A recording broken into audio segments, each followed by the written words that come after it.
เดี๋ยวกินย่างใหญ่เลยนี่นะแซ่บบ่หมูนะนี่นะแซ่บบ่ลูก Dad! ดีใจแล้วดิ Today we have so much fun at the waterfall and it's so beautiful. We take a lot of picture over there. Like oh my gosh, so pretty. Simple as the way you breathe, but I can't forget the calm you make me feel. So I pull the blanket a little tight, and I imagine you're the warm stream. It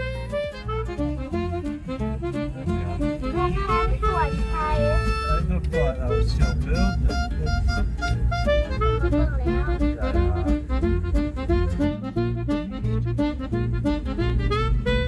ลูกหนอดสวนไผ่อ่านเพล That ง looks closed. อ่านเพลง yeah that's one close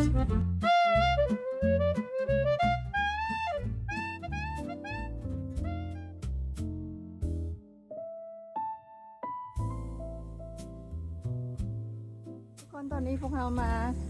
เบิ่งวิวอยู่ที่โฮงแฮมอันนี้เป็นโฮงแฮมสวนไผ่เด้อสำหรับผู้ใดที่สนใจอยากจะมาเที่ยวแขวงสุดไซสมบูรณ์เนาะและอยากจะพักชมวิวงามๆของเมืองอนุวงศ์นะสามารถมาพักอยู่ที่โฮงแฮมนี้ได้เนาะโฮงแฮมเป็นสไตล์โมเดิร์นเป็นแบบนี้เลยทุกคนเป็นอย่างนี้เลยเนาะเพราะว่าโฮงแฮมนี่นะตั้งอยู่เทิงเนินภูเลยเนาะชมวิวของไซสมบูรณ์แบบคันสิบาและ360องศาเลยอยู่ที่นี่นะเป็นโรงแรมที่มีบอนจอดรถกว้างสะดวกสบายแล้วก็มีเฮือนแบบสไตล์โมเดิร์นแบบนี้นะยังใหม่ๆเป็นเห็นนะบุทันฮอดปีซ้ำยังใหม่ๆอยู่เนาะแต่จะมีวิวสวยๆงามๆแบบนี้ให้เบิ่งกันเนาะทุกคนเนาะสำหรับค่าที่พักอยู่ที่นี่เนาะปัจจุบันนี่แมน$60ต่อคืนเด้อสำหรับผู้ใดที่อยากจะมาพักชมวิวอยู่ที่นี่เนาะ$60ต่อคืนเนาะสำหรับโรงแรมสวนไผ่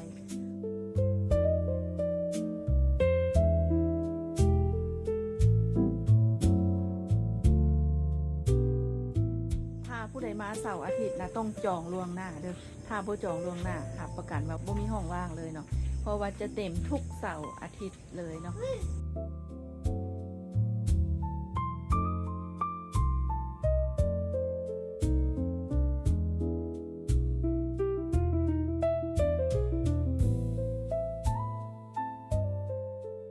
อันนี้ก็คือวิวอนุวงศ์เลยอันนี้ก็คือบริเวณระเบียงเข้ามาก็จะมีบอลนางลินเนาะนางลินอยู่นี่อันนี้ก็จะเป็นเตียงนอนเห็นบอกทุกคนเตียงนอนสไตล์โมเดิร์นแบบนี้เลยอันนี้ก็จะเป็นห้องน้ำตัวนี้ก็บอลตู้เสื้อผ้าเนาะตู้เสื้อผ้าว้าวห้องน้ำก็จะมีอาบน้ำแบบนี้ชมวิวเลยเนาะทุกคนอาบน้ำแบบนี้ชมวิวเลย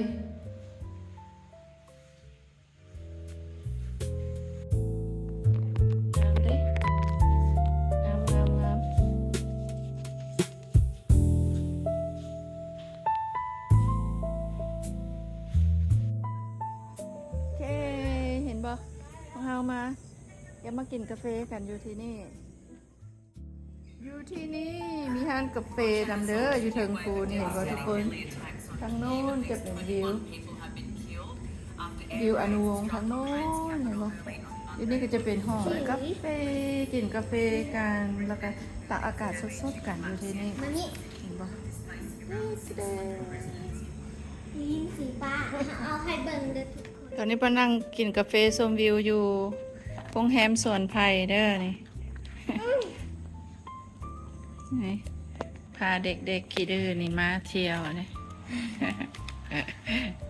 มาเที่ยวกินกาแฟกันอยู่ที่นี่ โอ้บ่มีการเปลี่ยนกินเข้าเลย กินเนี่ย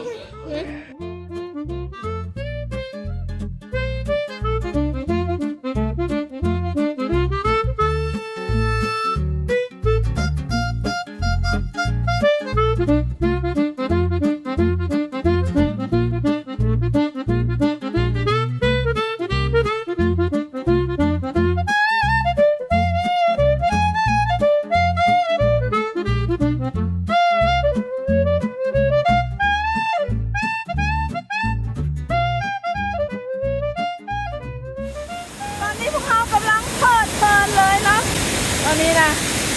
มาที่ไซสมบูรณ์นี่โบผิดหวังอีหลีทุกคนพวกเขามาที่นี่นะนอนพักที่นี่หลายคืนและ3 คืน 4 คืนเลยเนาะนอนพักอยู่นี่บ่มีหยังมีแต่นอนแล้วก็กินแล้วก็ไปเที่ยวธรรมชาติแล้วก็มานอนแล้วก็มากินแล้วก็ไปเที่ยวแล้วก็ไปตากฝนแล้วก็ไปแคมปิ้งแล้วก็มาเที่ยวน้ำตกเนาะเบิ่งลูกก่อยนะโอ้เฮียนถ่ายรูปไปต้องเอามุมกล้องด้วยนะกำลังเฮียนเอามุมกล้องอยู่โคตรโอ้ทั้งลูกทั้งผัวสมมาเป็นครอบครัวยูทูบเบอร์เลยทุกคน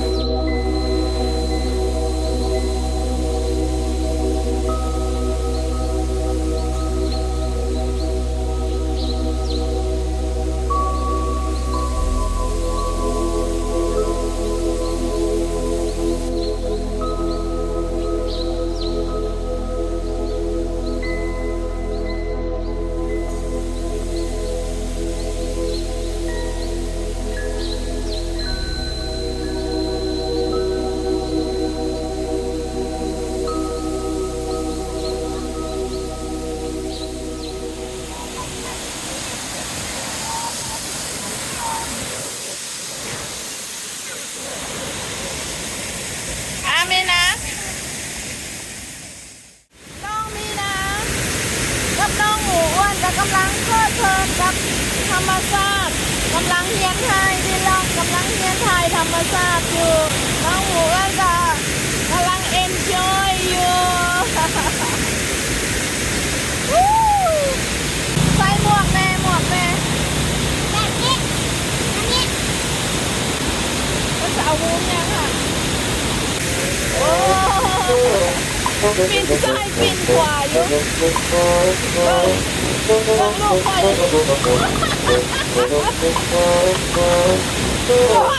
ไปที่น้ำตกนะ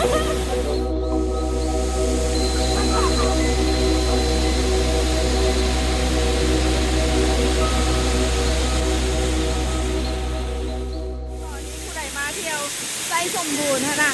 อย่าลืมมาที่น้ำตกตาดแคนทางนี่เด้อทุกคนเด้อห้ามดีหลีเลยโดยเฉพาะฤดูฝนเด้อต้องมาที่นี่ให้ได้ทุกคน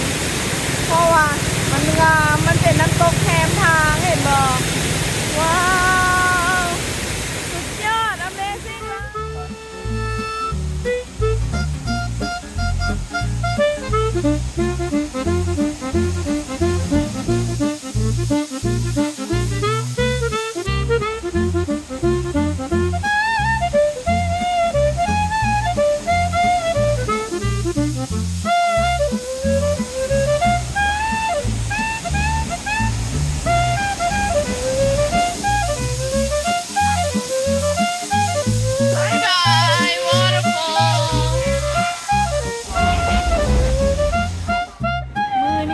ก็ยังคงตกอยู่เนาะแต่ว่าโชคดีมันเอื้อนไปเล็กน้อยเนาะพวกเขาก็เลยว่า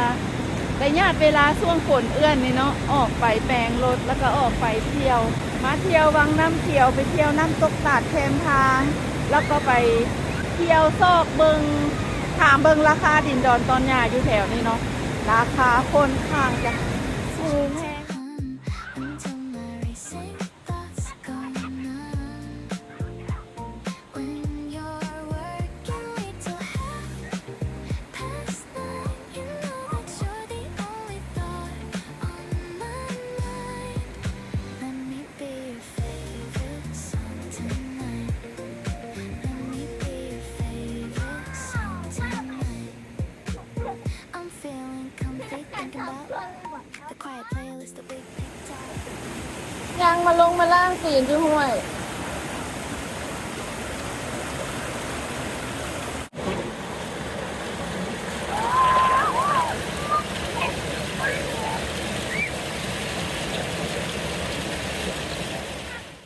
กำลังเที่ยวคักๆอยู่ฝนห้ำลงมาอีกเลยเด้นี่นะยิบกูนะมืดฟ้ามืดฝนมาอีกละโอ้ยเที่ยวยามฝนนี่ก็สะดวกแบบหนึ่งเนาะบ่สะดวกแบบหนึ่งเนาะทุกคนเนาะคักบนว่าไปทางใดก็เขียวสะอุ่มแต่ว่า บ่คักบอนว่ามันไปบ่สะดวกปานใดเนาะ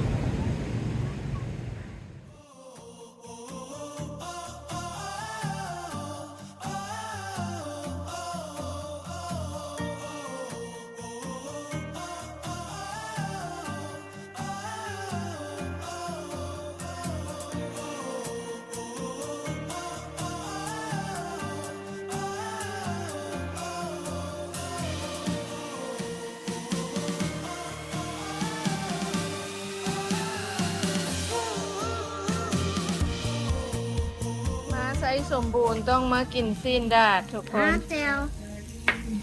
ทุกคนอยู่ไซส์สมบูรณ์นะอันนั้นทุกคนท้องถิ่นอยู่นี่นะเขาเจ้ามากินซีนดาดโลเนาะโดยเฉพาะเมนซีนดาดโลเมืองหนาวซีนดาดโลเมืองหนาวอยู่บ้านพักทูสีนี่นะดังที่สุดเลยในเมืองอันโวเลยเนาะคำมาแล้วคนก็เริ่มทยอยกันมาคึกคักกันมากินซีนดาดอยู่ที่นี่นะมีนะกระหมูอ้วนเนื้อกินอย่างใหญ่เลยนี่นะแซ่บบ่หมูอ้วนนี่นะแซ่บบ่ลูก แซ่บ ดีใจแล้วดิมึง ได้ เออ วันนี้นะมาเอลอยากกินซีนดา เมื่อวานนี้แอลแต่ว่าและอีกอย่างหนึ่งค่ะนั้นแม่สั่งอาหารตามสั่งแล้วแม่ซิมกับบุมีมีแต่ของมีแต่ใส่กรอกอย่างของเด็กน้อย แม่ เมื่อวานนี้ค่ะให้2 คนกินนะโบมืดแน่นอนเพราะเขาเจ้าขายเป็นโลครึ่งโลเขาก็บอกขายขั้นครึ่งโลขายนะเขาเจ้าต้องไล่พักตั้งห้าแก้วตั้งห้าคือนะโบคุ้มค่าเนาะแล้วก็กินเป็นกิโลดีกว่าแล้วเขาก็กินหลายๆคนเอาคันเขากะว่าโบมืดนะเด็กน้อย2 คนให้กินซีนเป็นกิโลมันก็เป็นไปบ่ได้เนาะทั้งซีนทั้งพักอีกสินะแต่ว่ามื้อนี้โชคดีมื้อนี้มาพักอีกก็มาเอาครึ่งโลได้ปะให้มาเอาแก้วมาเอาพักตั้งห้าซื้อพักซื้อแก้วตั้งห้าก็เลยเอาเป็นโลเลยนะเดี๋ยวทุกคนเชิญผู้ใดมานี่นะนอกจากอาหารตามสั่งแล้วอยู่ที่นี่ก็มีซีนดาดโลเนาะกินนะซีนดาดโลอยู่ที่นี่นะกินนะเหมาะกับอากาศอยู่นี่เลยเพราะว่ามันหนาวเนาะเขากินอันนี้นะเฮ็ดให้เขาอะนะร่างกายเขานะมีความอบอุ่นขึ้นนะก็เลยว่าเป็นอาหารที่เหมาะกับเมืองหนาวเนาะ Chase it with another gentle hum until my racing thoughts come numb. Ready to go? Ready It's nothing popular behind us, is it? Good light ใน it is. น้ำหมอกลงเต็มเลย Be your favorite song tonight. There's the Comfy Chair restaurant. เออ So I pull the blanket a little tight, and I imagine you're the warm street light. Chase it with another gentle hum until my racing thoughts go numb. When you're up in your อันปิ้งจีนอันนี้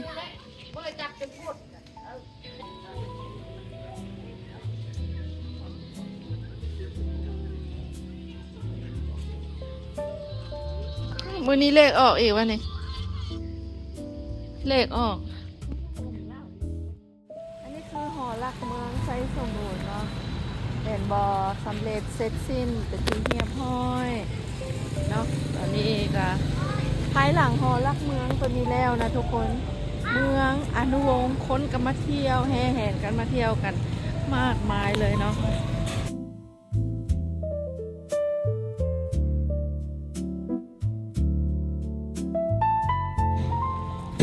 อันนี้ก็เป็นห้านอาหารลาเต้คาเฟ่เนาะอันนี้ก็เป็นห้านขายเขาเอิ้นอย่างขายทุกอย่างคือแบบบิ๊กซี